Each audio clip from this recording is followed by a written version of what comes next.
Hello everyone, नमस्कार मेरे प्यारे दोस्तों। मेरे भाई, इस वीडियो में हम बात करने वाले हैं भारत और चाइना के लड़ाई के बारे में और पूरा विस्तार पूर्वक समझेंगे कि 1962 का आखिर लड़ाई क्यों हुआ था और हम लोग किस कारण से जो है हम लोगों को पीछे हटना पड़ा था या इंडियन कैसे इस लड़ाई को हार गए थे। आजादी के बाद हम लोगों का यह पहला लड़ाई है जिसमें भारत हारा है। आज तक भारत किसी भी लड़ाई में हारा नहीं है और भारत का उस समय डिफेंसिव मोड था। हमारे प्रधानमंत्री जी उस समय के जवाहरलाल नेहरू जी, उनको ऐसा लगता था कि यह लड़ाई नहीं होगा और भारत के डिफेंसिव मोड के कारण भारत बेसिकली हार गया था। तो आइए हम विस्तार पूर्वक आपको समझाते हैं इस लड़ाई के बारे में। मेरे भाई देखो, सबसे पहली बात, लड़ाई जो है दो जगहों पे लड़ी गई। एक तो अरुणाचल प्रदेश वाले एरिया में और यहाँ जो लद्दाख के पास में अक्साई चीन वाला एरिया है वहां पे। वैसे तो मेरे भाई 1962 के वार को बोला जाते हैं कि 20 अक्टूबर से शुरू हुआ और 21 नवंबर को खत्म हो गया। बट एक्चुअल में ये बहुत लंबा लड़ाई नहीं चला था। बीच में 21 दिनों का 20 अक्टूबर के बाद में गैपिंग था और बेसिकली 20 अक्टूबर से पहले चाइनीज लोगों ने थोड़ा थोड़ा सा संकेत देना इसका शुरू कर दिया था, बट हम लोग समझने में देर कर दिए। अब एक्चुअल में ना अरुणाचल प्रदेश का उस समय का नाम मेरे भाई नॉर्थ ईस्ट फ्रंटियर एजेंसी था, जिसका नाम बदल करके 1972 तक यही नाम था, नॉर्थ ईस्ट फ्रंटियर एजेंसी। उससे पहले NEFT नाम हुआ करता था, नॉर्थ ईस्ट फ्रंटियर ट्रीट करके नाम होता था और 1972 में इसका ऑफिशियली नाम अरुणाचल प्रदेश कर दिया गया। तो एक्चुअल में हुआ क्या था मेरे भाई कि 10 अक्टूबर का कहानी है। 1962 के 10 अक्टूबर सुबह के समय करीब करीब 7 बज रहे होंगे, ठीक है। और 7 बजे क्या हुआ ना कि जो चाइना के जो सोल्जर हैं यह अरुणाचल प्रदेश के सीमावर्तीय इलाका में खास करके ठागला रिज के पास में जो है मतलब आगे की तरफ बढ़ना शुरू कर दिए। इनका तो पहले से ही मानना था कि भाई लड़ाई तो कैसे भी करके करना है, तो ठागला रिज की तरफ ये आगे बढ़ने लगे। और उस समय ना हम लोगों का यहाँ पे बेसिकली सैनिक 60 to 70 था, केवल 60 से 70 सैनिक, और चाइनीज लोग ना 700 सैनिक को लेकर के 700 सैनिक को लेकर के आगे बढ़ रहे थे ठगला रिज के पास में। फिर क्या होता है ना कि 7 बजे के करीब में ये अटैक कर देते हैं। अब जब 7 बजे अटैक करते हैं तो उस समय लोग सोच नहीं पाते, तो इंडियन सोल्जर्स काफी कम होते हैं, ये भी काउंटर अटैक करते हैं। इसके बाद फिर से 9:30 के करीब में दूसरा अटैक होता है। लेकिन जो पहला अटैक होता है मेरे भाई वह तो गन से होता है, लेकिन दूसरा अटैक में ये लोग बॉम्ब फेंकने लगते हैं, मोर्टार फेंकने लगते हैं। अब ये काफी खतरनाक होता है, बट ये लोग यहीं पे नहीं रुकते हैं भाई। इसके बाद ये क्या करते, तीसरा अटैक कर देते। अब यार हम लोगों के पास न गोली है न उतना ज्यादा बॉम्ब है, काफी शॉर्टेज रहता है और इसके कारण ना हमारे जो सोल्जर्स हैं इनके पास कोई ऑप्शन नहीं बचता है और सोल्जर्स को वहां पे बैक होना पड़ता है, क्योंकि अब आपके पास कुछ है ही नहीं, तो आप क्या करोगे। फिर क्या होता है, फिर बात आता है 20 अक्टूबर 1962 का। मीन्स 10 अक्टूबर तक तो ठीक है, 10 अक्टूबर के बाद में आता है बात 20 अक्टूबर 1962 का। लेकिन उससे पहले हमारे जो प्रधानमंत्री जी उस समय के अटल बिहारी वाजपेयी हैं, इनका क्या कहना था भाई, हिंदी चीनी भाई भाई इन्हीं का नारा भी दिया हुआ है ना। इनको ऐसा लगता ही नहीं था कि चाइना हम लोगों के साथ में विश्वासघात करेगा। और एक्चुअल में ना इसके पीछे का कारण क्या हो सकता है कि भैया चाइना जो है काहे ऐसा किया, कुछ तो रीजन रहा होगा ना। तो पहला रीजन क्या था ना मेरे भाई, चाइना को क्या लगता था कि ये जो तिब्बत वाला रीजन है ना इसमें भारत दखल अंदाजी कर रहा है, ऐसा चाइना का मानना था। लेकिन एक्चुअल में भारत जस्ट आजाद हुआ था और आजादी के बाद में भारत अपने कंट्री के विकास पे फोकस करना चाहता था, ऐसा मानना बिल्कुल गलत था चाइना का। लेकिन फिर भी चाइना का ऐसा शक था। और भी काफी सारे रीजन थे।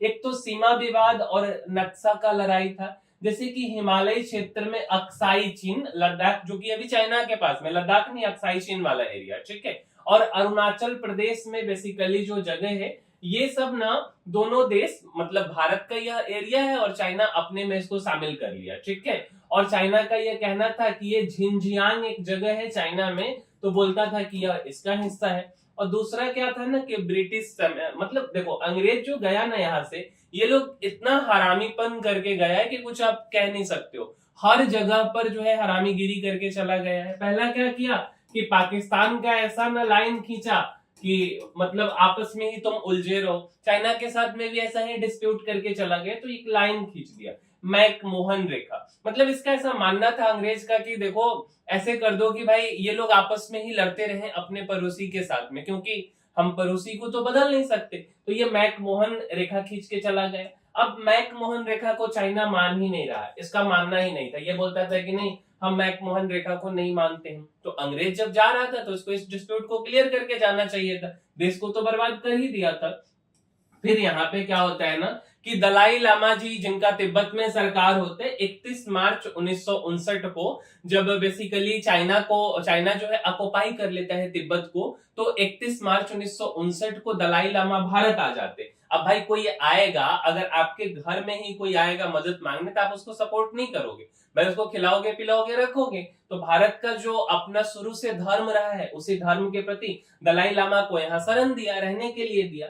अब उसको क्या लगने लगा ना चाइना को कि भाई भारत जो है ना हमारे दुश्मन को, हमारे विरोधी को जो है सपोर्ट कर रहा है, कल होकर के यह हमारे लिए खतरा पैदा कर सकता है तिब्बत में। अब इसके पीछे मतलब एक तो यह रीजन था, और 1914 में जो है ना सिमला समझौता हुआ, और 1914 में यह तय हुआ था कि मैक-मोहन लाइन जो है बेसिकली बना, और उसी को भारत जो है इस सीमा को मानता था। लेकिन उसका क्या कहना था ना, बेसिकली उसका क्या कहना था कि जो वेस्टर्न सेक्टर है, ठीक है, लद्दाख का, मतलब ये वाला जो बेसिकली आप एरिया बोल सकते हो, ठीक। इसके बाद अगर आप इधर आएंगे ईस्टर्न सेक्टर अरुणाचल प्रदेश में, तो ये इस लाइन को मान ही नहीं रहा। और चीन 1993 में आधिकारिक तौर पर LAC, line of actual control को बॉर्डर मानने पर राजी हुआ, लेकिन 1914 वाले को ये मान ही नहीं रहा। और 1993 में जब माना है तो अक्साई चीन तो इसके पास में चला गया हुआ है ऑलरेडी। अब समझिए अब क्या हुआ ना, एक रीजन तो इधर आपको हमने बताया, दूसरा रीजन क्या था मेरे भाई, फॉरवर्ड पॉलिसी का रीजन था। अब फॉरवर्ड पॉलिसी का क्या रीजन था ना कि भारत देखो जस्ट आजाद हुआ है। अब 1962 के समय में क्या रहा है कि हमारे पास जो सीमावर्तीय इलाका है अरुणाचल प्रदेश, यहाँ पे तो सेना का पोस्ट नहीं है ना, अंग्रेज तो पूरा बर्बाद करके चला गया। तो जो हमारे प्रधानमंत्री जी थे उनका कहना था कि भाई ठीक है, अब चाइना अपने इधर जो है कि कुछ रोड बना रहा था, तो बोले कि भाई अपना जो है कि बनाओ, अपना भी जो है कि वहां पे शेल्टर बनाया जाए। लेकिन उस तरीके से हम लोगों के पास पैसा नहीं था, आर्म्स नहीं था, हम लोग मतलब उतना ज्यादा था नहीं। तो हम लोग फॉरवर्ड पॉलिसी के तहत अपना जहां जहां हम लोगों का सीमा था, बाउंड्री था, वहां वहां के पास में हम लोग अपना पोस्ट बनाते जा रहे थे। तो अब उसका क्या कहना था ना कि भाई ये पोस्ट मत बनाओ। तो यह भी एक रीजन था, मुख्य रूप से ये दो रीजन है। अब क्या होता है ना कि 10 अक्टूबर को जो ठागला रीच का कहानी है, समझे, तो इंडिया का क्या प्लान था बेसिकली कि ठागला रीच में एक छोटा सा ऑपरेशन किया जाएगा। और ऑपरेशन क्या करना था कि ऑपरेशन का नाम रखा गया लेग हॉर्न ऑपरेशन, और उसको ना ब्रिगेडियर रैंक के अधिकारी थे जॉन डाल्बी, यह इसको लीड कर रहे थे। और इस ऑपरेशन का मकसद था कि चाइना जो मतलब थोड़ा थोड़ा सा डिस्टर्ब कर रहा है, तो कुछ 2-4-5 फायर करेंगे, भाग जाएगा, ठीक है। और ऐसा मानना था मतलब हमारे सीनियर अधिकारी का भी कि चाइनीज लोग डरपोक होते हैं, और वे लोग को 2-4 फायर काउंटर फायर किया जाएगा तो वे लोग फिर भाग जाएंगे। बट एक्चुअल में इस बार ऐसा कुछ होने वाला नहीं था। तो एक छोटा सा फायरिंग किया गया इंडियन के द्वारा, है ना, 20 सितंबर के नाइट में। और यह बेसिकली मतलब एक तरह से चाइनीज को भगाने के लिए था। अब क्या होता है ना कि लिन बायो बेसिकली वहां के डिफेंस मिनिस्टर होते हैं चाइना के, समझे। तो लिन बायो को ऐसा लगता है, वह एक प्रेस कॉन्फ्रेंस करते हैं 6 अक्टूबर को, और 6 अक्टूबर को बोलते हैं कि देखो भाई मुझे ऐसा लग रहा है अपने मन से, भाई किसी को लगने के लिए कुछ भी लग सकता है। अब हमको कह दे कल होकर के कि भाई अमेरिका हमारा है, तो ये तो गलत बात है ना, लेकिन किसी को कुछ लग सकता है। तो इसको ऐसा लगा लिन बायो को कि भाई 10 अक्टूबर को जो है भारत हम पे हमला कर सकता है। अब इसको ऐसा लगा तो ये चले गए अपने जो है दादा के पास में। अब इनके जो दादाजी थे वो माओ जेडोंग थे, समझे। अब इनका क्या कहना था, दादा बोल लो, या यह एक तरह से वहां के चीफ लीडर थे, वहां के सरकार में थे। तो माओ के पास जब ये गए, माओ जेडोंग के पास में, तो उनको बोले कि भाई देखो ऐसा ऐसा बात है कि भारत हम पर हमला करने वाला है, तो भारत हम पर हमला करने वाला है तो हम लोगों को भी जो है कि अटैक करना चाहिए। इसका क्या कहना था? इसका कहना था कि नेहरू जी को ऐसा लगता है भारतीय प्रधानमंत्री को कि वह जो चाहेंगे वह उनको मिल जाएगा। अरे चाहना क्या है भाई, मेरा ही हिस्सा था ना वो, तो फिर चाहने की क्या बात है। अब इसके बाद क्या होता है कि एक मीटिंग बुलाया जाता है बीजिंग में। अब मीटिंग में मुख्य रूप से दो लोग आते, एक तो चाइना के जो टॉप लीडरशिप है वे लोग आते, और दूसरा चाइना के सेंट्रल मिलिट्री काउंसिल वाले आते हैं। अब ये दोनों आते हैं और फाइनली डिसाइड होता है कि भाई भारत को जो है, भारत से युद्ध किया जाएगा, लड़ाई किया जाएगा। और ये सारा कुछ ना टैक्टिकली होता है, इनको पता होता है कि भारत इस समय कमजोर है, दुनिया का ध्यान कहीं और है, किसी और चीजों में है, तो कोई बीच में आएगा नहीं। इसके बाद क्या होता है कि हमारे जो प्रधानमंत्री जी होते हैं उनको तो लगता है कि it does not look like they will attack अस, इनको ऐसा लगता है कि वे हम पे अटैक नहीं करेंगे। बट एक्चुअल में क्या होता है ना कि हमारे जो बेसिकली मेजर जनरल होते हैं उस समय के, तो मेजर जनरल जो होते हैं उनका भी ऐसा मानना होता है कि अगर चाइना अटैक किया ना तो दो चार गोली मार देंगे, भाग जाएगा। बट एक्चुअल में ऐसा नहीं था और उसका तैयारी दिखने लगता है। 18 अक्टूबर 1962 को भयंकर तैयारी रहता है चाइना का। 19 अक्टूबर को भी एकदम भयंकर, मतलब उनका सोल्जर मूव करते रहते हैं, तैयारी पूरा एकदम जबरदस्त होता है। इसके बाद क्या होता है, रात के समय में ये लोग अटैक करते हैं और रात के समय में एक्चुअल में ना 2000 से भी ज्यादा सैनिक जो है वह अटैक करने के लिए आते हैं। और इस समय ना हम लोगों के यहाँ के जो मेजर रहते हैं वो जॉन डाल्बी रहते हैं।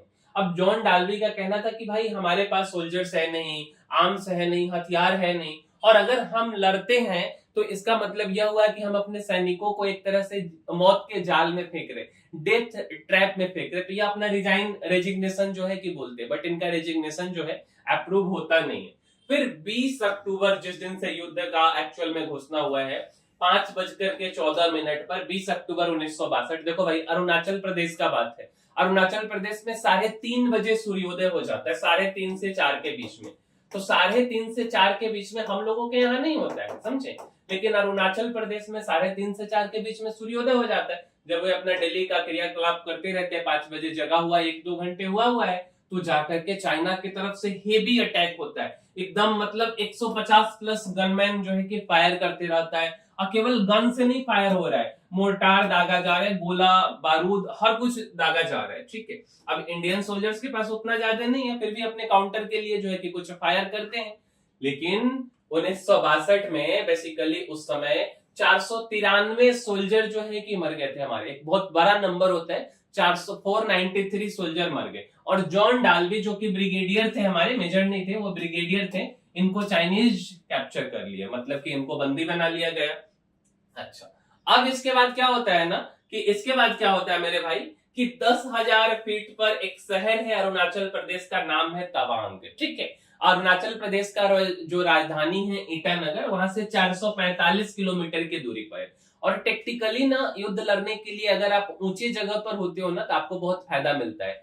तो चाइना एक दिन में, मतलब कि बेसिकली जो वो युद्ध लड़ा, समझे, 20 अक्टूबर 1962 को, उसको जितना पोस्ट चाहिए था ना वह सारा कब्जा कर लिया। लेकिन अब देखो कोई भी चीज कब्जा हो जाता है, सेना का मनोबल बढ़ जाता है। अब मनोबल बढ़ने के बाद उसको लगा कि नहीं यार चलो अब और अंदर चलते, तो यह अरुणाचल प्रदेश में घुसना शुरू किए। अब अरुणाचल प्रदेश का जो शहर है, काफी जाना माना नामी शहर है तवांग, तो वहां पे पहुंच गए। यह युद्ध के लिए एक अच्छा जगह भी था क्योंकि हाइट पे था।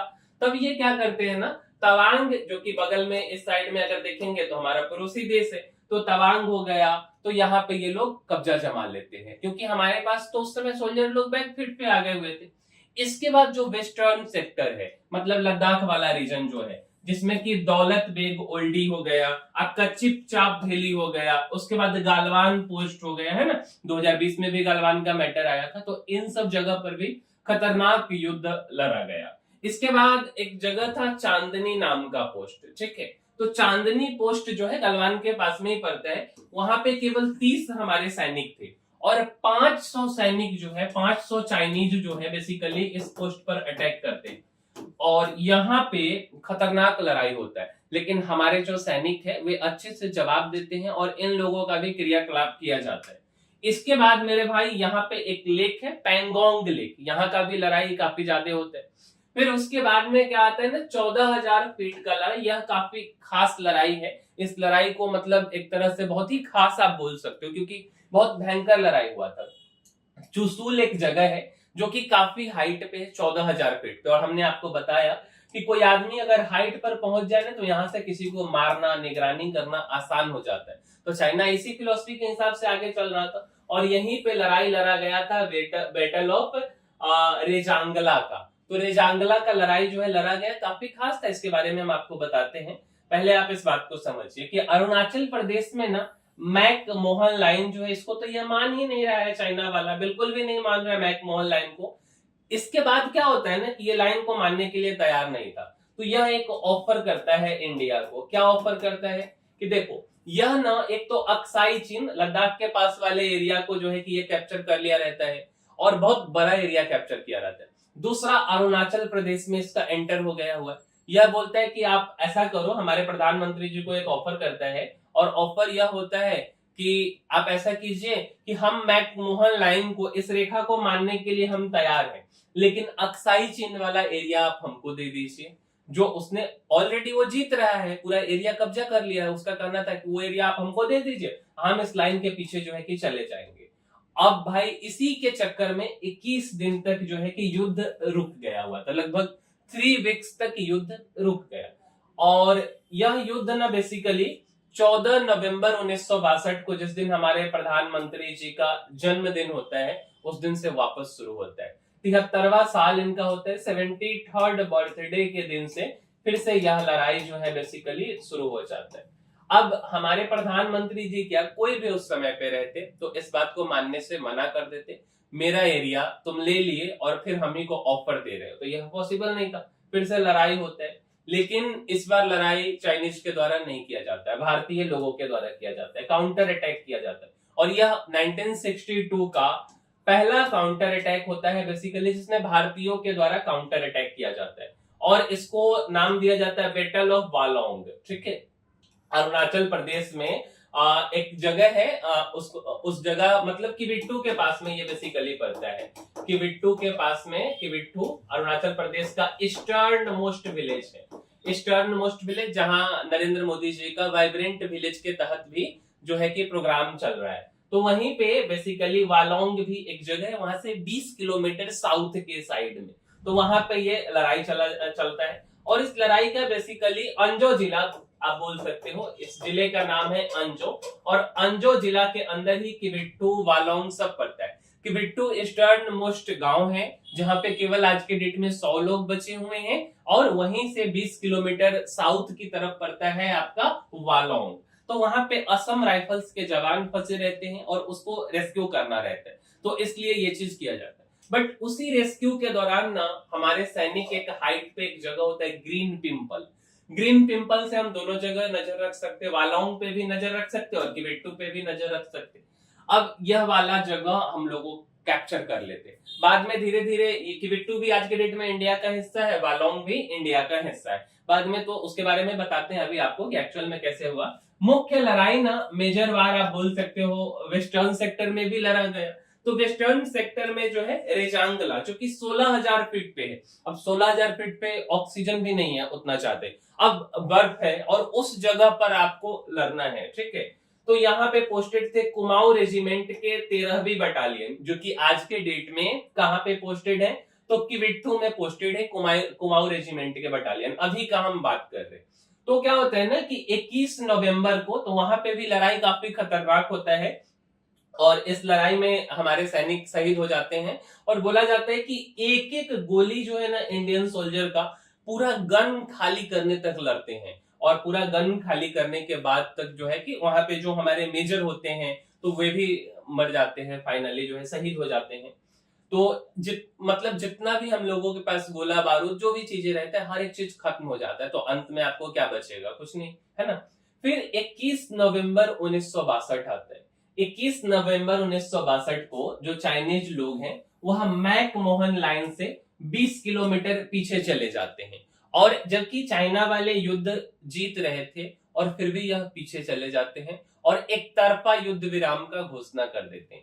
इसके पीछे भी काफी सारा रीजन है। सबसे पहला रीजन है कि भैया इनके सैनिक विंटर के महीने में, ठंड के महीने में, बर्फबारी में लड़ नहीं सकते थे, हमारे भी नहीं लड़ सकते थे।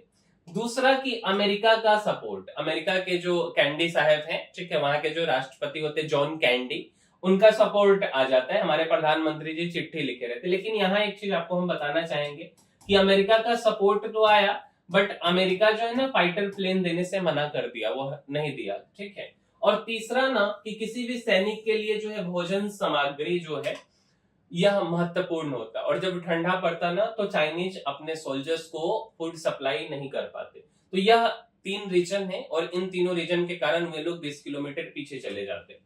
और इसमें इंग्लैंड वाले का भी साथ रहता है, लॉर्ड होम जो कि फॉरेन सेक्रेटरी रहते हैं, वे भी बोलते हैं कि हाँ, लेकिन ये लोग क्या बोलेगा, ये लोग के कारण ही तो लड़ाई जो है कि शुरू हो रहा है। ये लोग ऐसा करके चला गया है कि जिसके कारण इंडियन लोगों को लड़ना पड़ रहा है। और उस समय के जो डिफेंस मिनिस्टर होते हैं वी.के. कृष्णा मेनन, इनको रिजाइन देना पड़ता है, यह हार की जिम्मेदारी लेते हैं। और इसके बाद हमारे जो प्रधानमंत्री जी हैं बेसिकली 1964 में जनवरी में काफी चिंतित रहने लगते हैं, और चिंतित रहते इनको अटैक आता है। और अटैक के बाद में मई में कुछ महीने के बाद 1964 में जो है ये मतलब चल देते हैं। और उसी में आप एक गाना भी सुने होंगे, ए मेरे वतन के लोगों, है ना। तो लता मंगेशकर जी के द्वारा ये गाना गाया हुआ है इंडियन लोगों, मतलब जो हमारे सोल्जर्स मरे थे 1962 के युद्ध में, तो उनके ट्रिब्यूट के लिए। और यह गाना 27 जनवरी 1963 को जो है रिलीज किया गया था। उसके बाद भी चाइना के साथ में कुछ कुछ छोटे छोटे कन्फ्लिक्ट होते रहते हैं, जैसे 1967 में हुआ है, 1987 में ये बड़ा लड़ाई नहीं हुआ है, छोटा छोटा। 2017 में रोड बनाने को लेकर के डोकलाम में विवाद हुआ। इसके बाद 2020 में गलवान में हुआ, जिसमें 40 सैनिकों को हमारे इंडियन सोल्जर्स मार दिए, 20 हमारे भी शहीद हुए थे, है ना। तो इस तरीके से मेरे भाई जो है बेसिकली भारत और चाइना का 1962 वार का कहानी है। उम्मीद करते हैं कि आपको यह वीडियो पसंद आया होगा और अच्छा भी लगा होगा। हमने जरूरी इंफॉर्मेशन शेयर किया है आपके साथ। अगर आपको ऐसा लगता है और यह वीडियो अच्छा लगा है तो इसको लाइक जरूर कीजिएगा, शेयर भी कीजिए और चैनल को सब्सक्राइब भी कीजिए। मिलेंगे हम किसी अगले वीडियो में। इस वीडियो में इतना ही, तब तक के लिए धन्यवाद।